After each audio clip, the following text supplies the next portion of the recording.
கடல் இல்ல, அண்ணா சமாதி பக்கத்துல எம்ஜிஆர் சமாதி.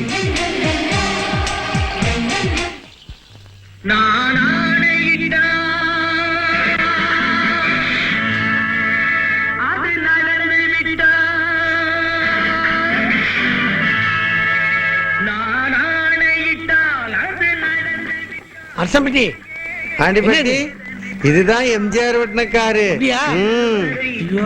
அவர் காரை தொட்டு கும்பிட்டாவே காலை தொட்டு கும்பிட்டா மாதிரி கும்பிடுக்கா.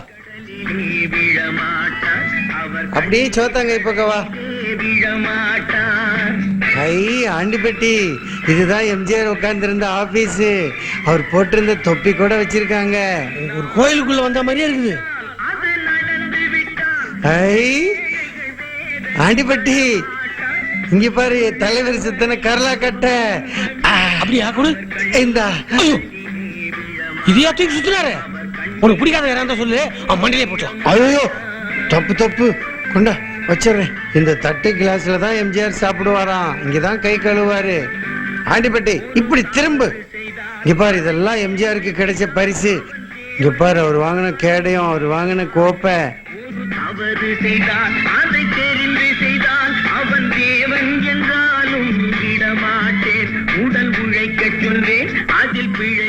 ஆண்டிப்பட்டி இங்க பாரு, எம்ஜிஆர் போட்டிருந்த சட்டை புதுசா இருக்கா? அப்படியே இருக்கு. எடுத்துட்டு போயிடலாமா? எடுக்க முடியாது, கண்ணாடி குண்டுக்குள்ள இருக்கு. இதுக்குள்ள சிங்கம் இருக்குது, எம்ஜிஆர் வளர்த்த சிங்கம். எல்லாரும் நாய் வளர்ப்பாங்க, ஆடு வளர்ப்பாங்க. சிங்கம் வளர்த்திருக்காரியா, சிங்க தமிழன். அரசப்பட்டி, கையில இருந்த காசெல்லாம் காலி பண்ணிட்டோம். வயிறு காலி ஆச்சுன்னா என்ன பண்றது? இந்த கையில கழுத்துல இருக்கிறதெல்லாம் கலட்டி அடமான வச்சு வியாபாரம் செய்யலாம்.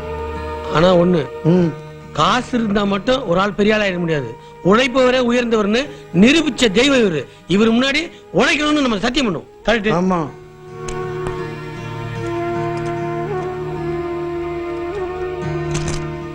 கண்ணு தெரியாத இந்த ஆண்டிப்பட்டியும் காது கேட்காத இந்த அரசப்பட்டியும் உங்களை நம்பிதான் தொழில் ஆரம்பிக்கிறோம். எல்லாரையும் காப்பாத்துற நீங்க எங்களையும் காப்பாத்துங்க. நல்ல அடகு கடையில் அடகு வச்சு பணம் வாங்கி வியாபாரம்